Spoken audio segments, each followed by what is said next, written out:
Have you ever dreamed of writing a book but felt overwhelmed by the myths and challenges of publishing? Then this episode 478 is for you.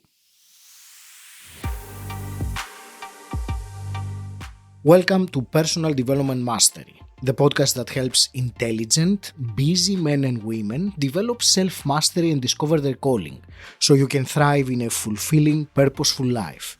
I'm your host, Agi Keramidas. By listening to this episode, you are going to discover some common publishing myths. You will learn why taking 100% responsibility for your book's success is the key to thriving in publishing. And you will discover how to choose the best path for you between traditional publishing, independent, and self-publishing. Before we dive in, remember, my fellow mastery seeker, if you want to go deeper into the episode, join us at our free community, Mastery Seekers Tribe, for more. Go to masteryseekerstribe.com. Now let's get started. Today it is my real pleasure to speak with Terry Whalin. Terry, you are an acquisitions editor and a prolific author with over 60 books to your name. With a rich background as a former literary agent and magazine editor, you share your insights on your blog, which boasts over 1,700 posts. You are passionate about guiding others on their writing and publishing journeys, empowering them with realistic expectations and actionable steps to succeed. Terry, welcome to the show. It's such a pleasure to speak with you today. Aggie, wonderful to talk to you today. I'm looking forward to exploring some of the common publishing myths with you today, and also some other elements of writing and publishing a book, as I'm quite sure that many of the mastery seekers listening have thought. I will just put it like that. The idea of writing a book has crossed their mind. Maybe they have done more than that, but I have this kind of feeling. So before we go there, there is one thing I wanted to ask of you regarding your story, or a transition that you mentioned having as an author a wake up moment. So can you tell us what happened? So let's start with that to get a little bit of background. Yeah, sure, Aggie. I had a little literary agency in Scottsdale, Arizona a few years ago. And in 2007, Mark Victor Hansen, the co-author on Chicken Soup for the Soul, invited me to come out to Los Angeles. He was having Mega Book Marketing University. And I went out there. I took pitches from people during the conference, but I also sat there with all 400 people that were sitting there. We had these big notebooks and we were going through it, listening to the different speakers and everything. And at that point in my life, Aggie, I'd written about 50 books for traditional publishers. So I'd gotten advances. Publishers were making pretty books. They were putting them in the bookstore. All that kind of thing was going on. But earning wise, my books were in the negative category because either once or usually sometimes quarterly, the publisher will send you a statement about how your book is doing. And all of my statements were in the minus category. I wasn't making any additional money other than the advance, whatever it was that I got. So I wasn't sure what I was doing wrong in that process. So I listened to these speakers. And one of the speakers was Jack Canfield, the other co-author on Chicken Soup for the Soul. And Jack has written this book that I have on my shelf up there called The Success Principles. And it is about, he's studied success. What does it take to be successful? Mm-hmm. The very first success principle says that I will take 100% responsibility for my own success. And none of us want to take 100% responsibility. We want somebody else to do it. We want our publisher, our publicist, a marketing person, somebody other than us.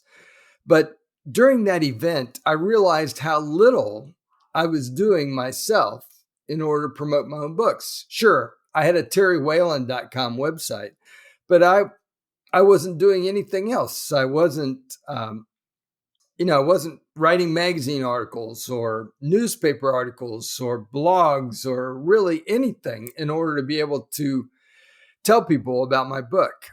And so I decided during this conference that I was going to take 100% responsibility for my own success. No matter what my publisher did, I was going to be doing something.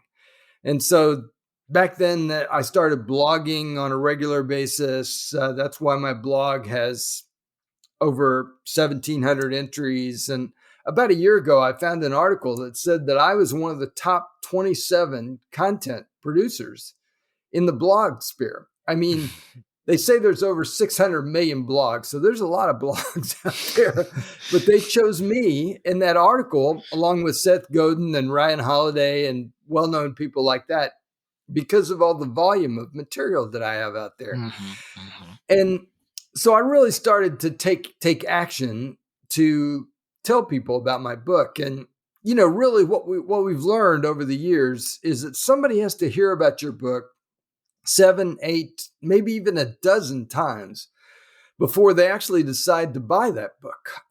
And so that's part of the reason publishers are always so interested in your social media numbers and what you're doing. It's not that those sell books particularly, but they do show people the book, tell them about the benefits of the book, and sort of nudge them along in that process of actually buying the book. And so it was really a wake-up moment for me. So when social media came along, I started doing that. That's why I have 175,000 followers on X or Twitter. I have over 19,400 connections on LinkedIn. And I started actively doing something to tell people about my book. And that's why we're here on this podcast. I've started doing guest podcasting like this. Assuming 100% responsibility for one's success, or generally for everything, is it's paramount. And there is, before I go into the publishing, since you mentioned your blog and this volume, this is, you've been blogging for a very long time, since 2004, if I'm not mistaken. So, and That's right. What's impressive is the consistency, really, for all these, 21 years. You have been, if I'm correct, blogging every week consistently, hence the 1,700 posts. So what I wanted to ask you specifically about that is, what is the ingredient for that consistency? Where do you think this consistency comes from in this case? So perhaps the listener can also find some element, because consistency is not something that everyone can do, especially for these very long periods of time as you have. That's a great question, Aggie. I think my consistency comes from several factors. One, I have a specific audience that I'm writing to with my blog. I'm not just writing for everybody. I'm really writing for people that are interested in publishing and writing and communication, all those kinds of things. So I have a very target audience that I'm trying to reach. And then I also do it as it's kind of a way of documenting my own journey in this process. So that's another reason for my consistency. It's like, oh, that was a strange experience. I'll bet a lot of people have strange experiences like that. And maybe they would identify with me if I wrote about my strange experience. And so I do that too. I meet people at a writer's conference and they ask me a question. I figure they're not the only person with that question. There are probably lots of other people that have that question. So if I answer that question, that'll help lots of people out there. So that's part of my intention and why I've been so consistent in doing these blog entries every week. And I have a little subscription list. I have about 400 people that get those entries on their email. Let me, this is great, but let me take you back. There was something more, I will ask you something more specific. Over all these years that you've been blogging, have you ever found yourself in a position that I don't feel like doing it this week? And if that has ever happened, actually, that's what I was looking for, to find what keeps that consistency when life happens, or emotional turmoil happens, or whatever else might be the.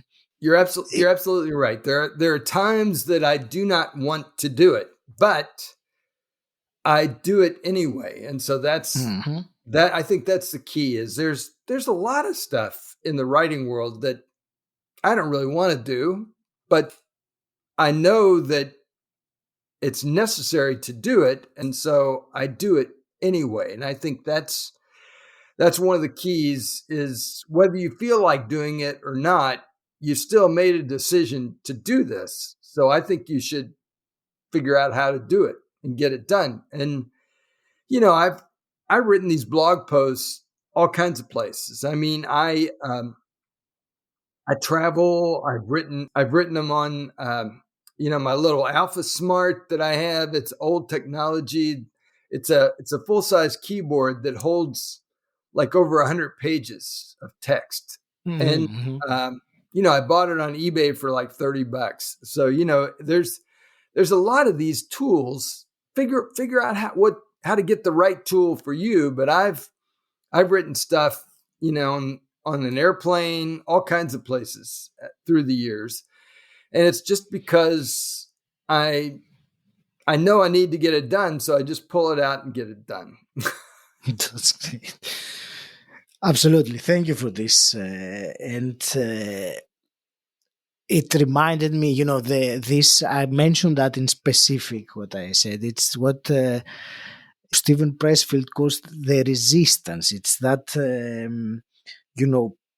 the resistance to sit down on your desk and do the work. Anyway, I will leave this for now, and because I really want to discuss some of the publishing myths. What I would like to do as an introduction, because obviously we're mostly talking about the traditional publishing. So let me start with asking you, what is your perspective on self-publishing versus traditional publishing, and how can one determine which path is the best for them? Well, I think you should explore all of it, as an option. And sure, self-publishing is exploding. I understand that. More and more books are getting better in the self-publishing area. There's a lot of junk, frankly, that's published in the self-publishing area, and people are all on their own when they do that. So, they get involved in designing a cover, and maybe they don't design a very good cover. They write their own back cover. They don't know how to do their barcode that's on the back of the book. That they do that wrong. I mean, there's all kinds of they don't get an editor to help them really shape the words to pull it together. There's a lot involved in really doing an excellent book through the years. So, sure, self-publishing is an option. They say that on average, the average self-published book sells, say, 200 copies over the lifetime of the book. Okay. So if you want to go that route, more power to you. And then traditional publishing is at the other end. You basically sign over all your rights and control of the book to somebody else. They pick the title, they pick the cover, they get the book out there into the bookstore. All those kinds of things happen on their side. They're in control, but I've seen mistakes that they make, in the process as well. So nobody's infallible in this process. The middle ground in those two extremes is really kind of what we do at Morgan James. We're one of the top independent publishers in the country. The author retains their rights to the book, for one thing, but they give us exclusive right to sell it in the bookstore, whether it be the brick and mortar or the online bookstores. Our books are sold into 98% of the bookstores in North America, including the brick and mortar stores. Amazon is a big customer of Morgan James, but they're only 24% of our overall business. So the way I look at it, you publish with Amazon, you're missing 76% of what we do for the book out there. I mean, we sell at Target.com, for example, as well as all kinds of other bookstores out there. So, there is a middle ground, and we've been doing this we're starting our 21st year as a publisher. We've produced over 6,000 titles, 29 times on the New York Times list, over 200 times on the Wall Street Journal list. You can't do that kind of thing if you're not selling books in the brick and mortar bookstores. So, look at the track record of who it is you're going with. I mean, I have met authors, Aggie, that have self-published, and they've gone with a company that's hounded them to sign with them. Mm-hmm. But when you really look into that company, they only sell books online. They sell no books in brick and mortar bookstores. I mean, I have met authors who have spent $20,000 self-publishing their book, which is criminal in the way I look at it, because they'll never earn back those $20,000. So, try to be wise about what you're doing. Whatever company you're working with, that's one of the hints I give in the very first chapter of my 10 Publishing Myths book is, use a tool like Google that you have to type that publisher's name in and the word complaints or scam and see what comes up. And if pages and pages of information come up, then that should be a warning to you, not to go with that company. I mean, it's that simple. Due diligence when you work with someone is it's necessary. And, some things you were saying, it's very obvious from your answer. And actually the word self-publishing implies a lot when you think about it. So there is not, let's not remain in this and let's move on. And actually, for someone that is following the traditional publishing route, the independent, which is more the brick and mortar, as you said, having your book in the bookstores. You wrote a book about the 10 publishing myths. So I would like to discuss maybe a couple of them. And I think you already mentioned that you had so many books earlier on before that event that you went on, and you were not making money out of them. So I believe that's one of the myths that you talk about, if probably the first one. So let's talk about this, and if we have time, I would also like to discuss one more, which I will probably leave that to you, whatever you feel it's relevant. But let's talk about this. Some I will say now I think about it and I laugh. When I think about writing a book and making money of it, I think of someone like J.K. Rowling or someone like that, Sure. that really have earned a fortune from it. Or you mentioned Jack Canfield and Mark Victor Hansen, who have sold close to 1 billion books. So tell me about this.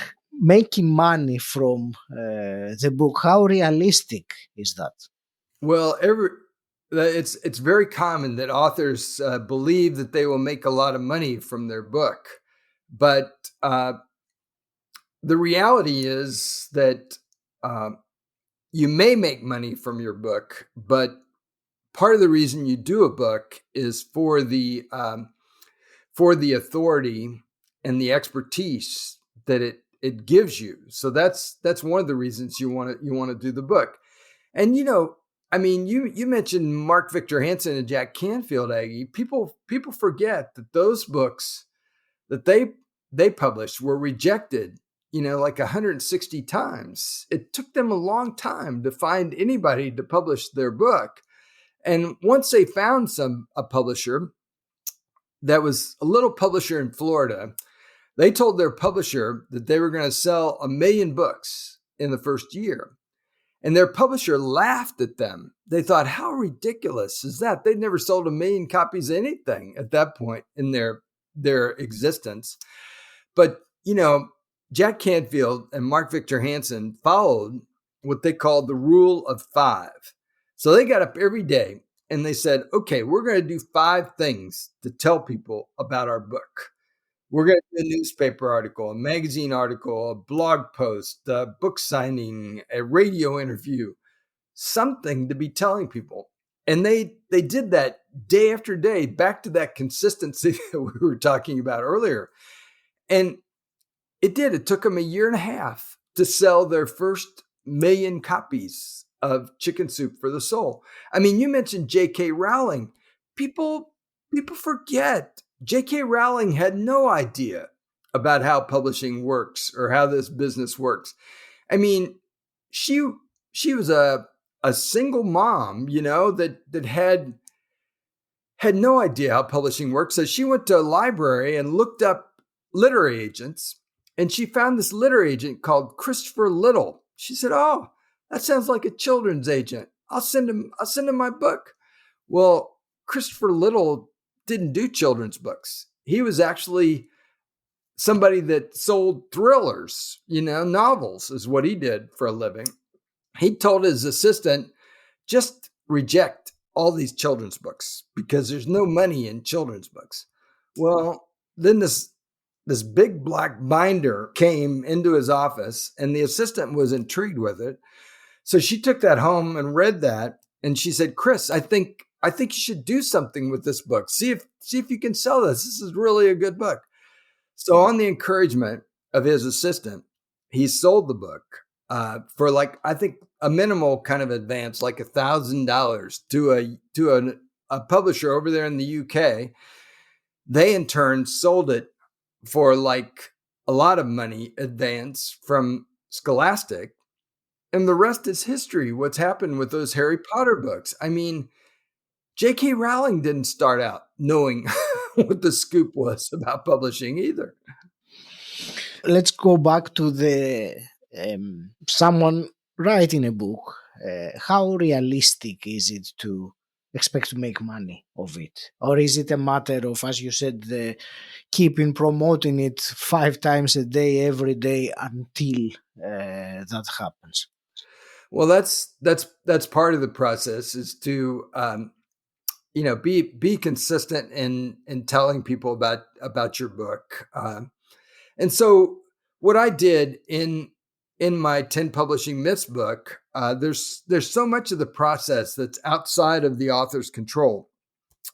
I mean, I talk to authors all the time. They say, well, I build my group of people on Facebook, or I build my group of people on LinkedIn or YouTube or whatever it is. Well, in the business, we call those platforms rented platforms because I don't control Facebook. I don't control LinkedIn or YouTube. Matter of fact, unknowingly, I could violate their terms and get kicked off of those things tomorrow if they chose to do that.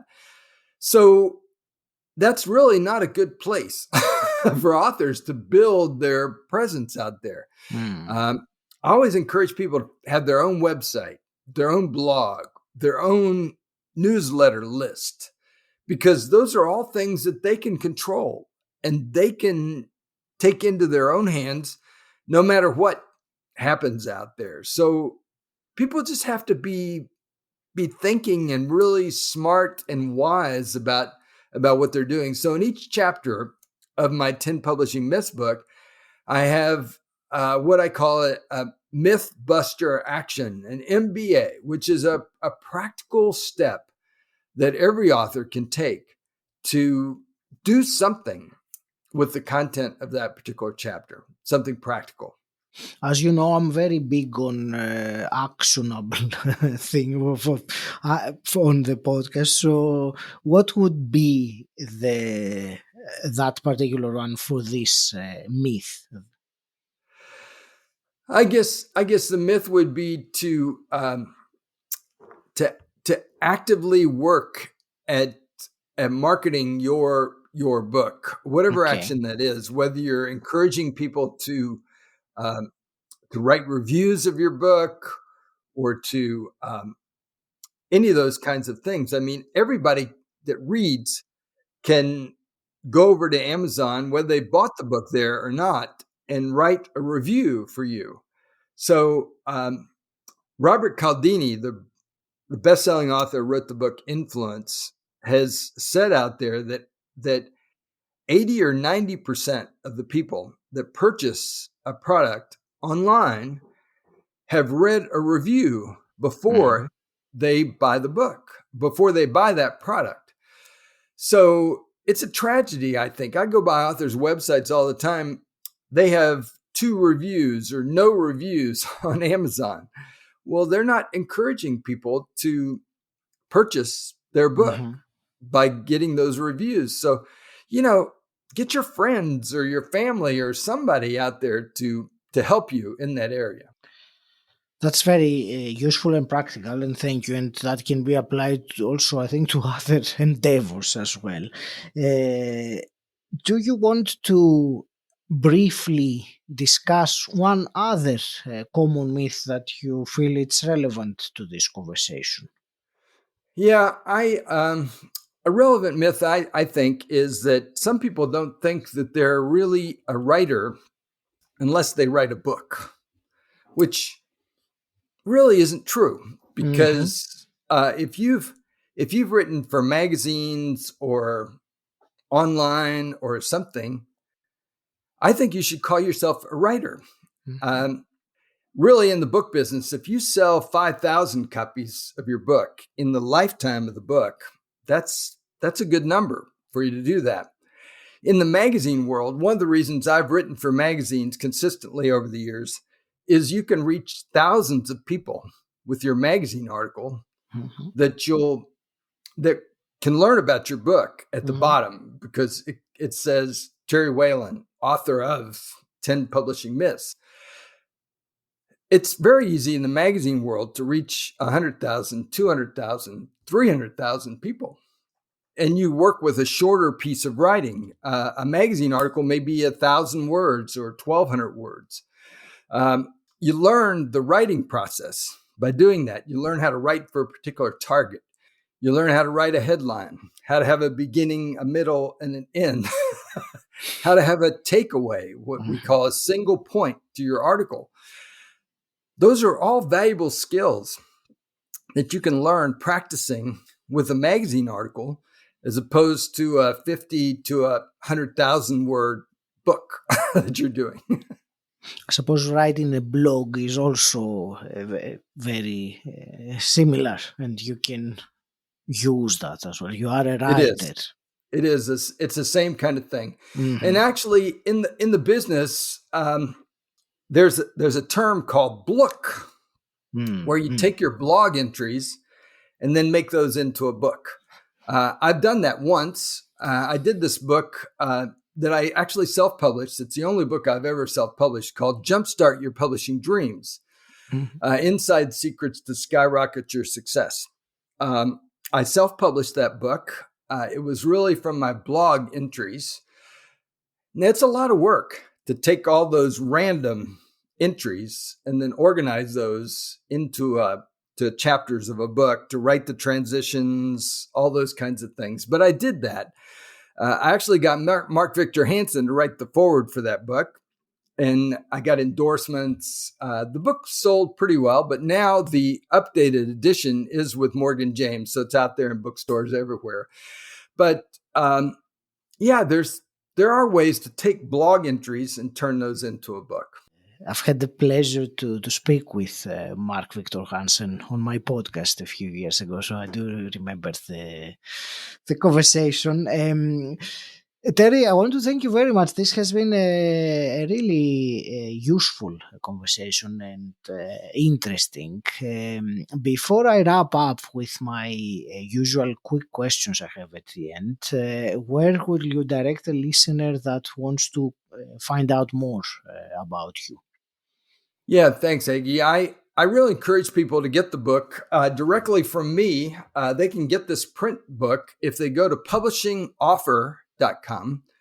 They can get the book for $10, and that includes the shipping, along with over $200 worth of bonuses that they can get from me.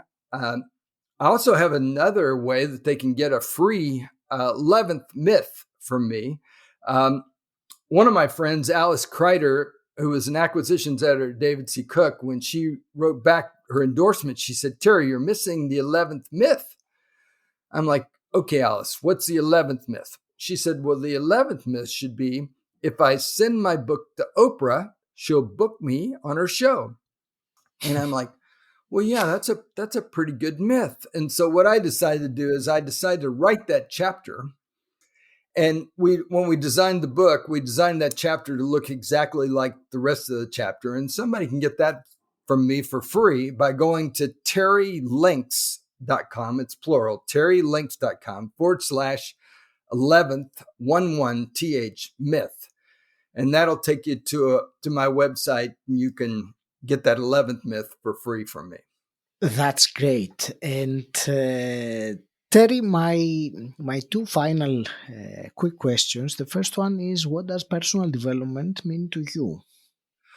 Oh, personal development is very important, Aggie. It means that I've never arrived as an author. I've met authors who have, they figure they've done it. They've done it all. They don't need to learn anything else.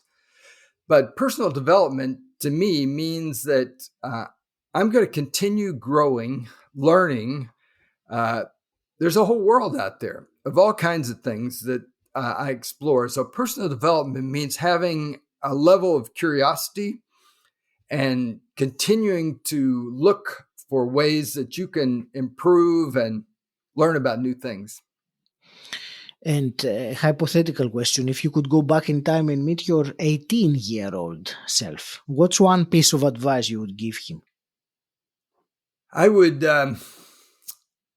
tell them to talk less and listen more. There's a lot of wisdom that we can gain from other people rather than talking ourselves these days. So true. So true. Thank you. Yes, as they say, we have 2 ears and 1 mouth for a reason. That's right. That's right. Very much so. Terry, I want to thank you very much for this conversation today and what you shared with us, and wishing you the very best. I will leave it to you for your last parting words. Aggie, what I would encourage authors is that there's a lot of rejection. We hear no a lot as authors, but through my travels, I've been in some of the top publishing literary agencies in New York. And when I go visit these people, the interesting thing to me is that they're all asking me, where's the next bestseller? Where's the next Joel Osteen or Rick Warren or Left Behind, or you name the bestseller? They're looking for that. So they may be telling you, no thanks, my agency's full, I'm not taking any more clients, all those things. But the reality is they're reading their email, they're looking at their physical mail that comes in, and they're actively looking for that diamond in the rough. I know I am as an acquisitions editor, so I really encourage people to reach out to me if I can help them. I hope you have found this episode enlightening. And I ask for one simple, quick favor. If you like this podcast, think of someone else you know who might find it useful and share it with them. By doing so, you'll not only help the podcast grow, but also add value to people you care about. So thank you. And until next time, stand out, don't fit in,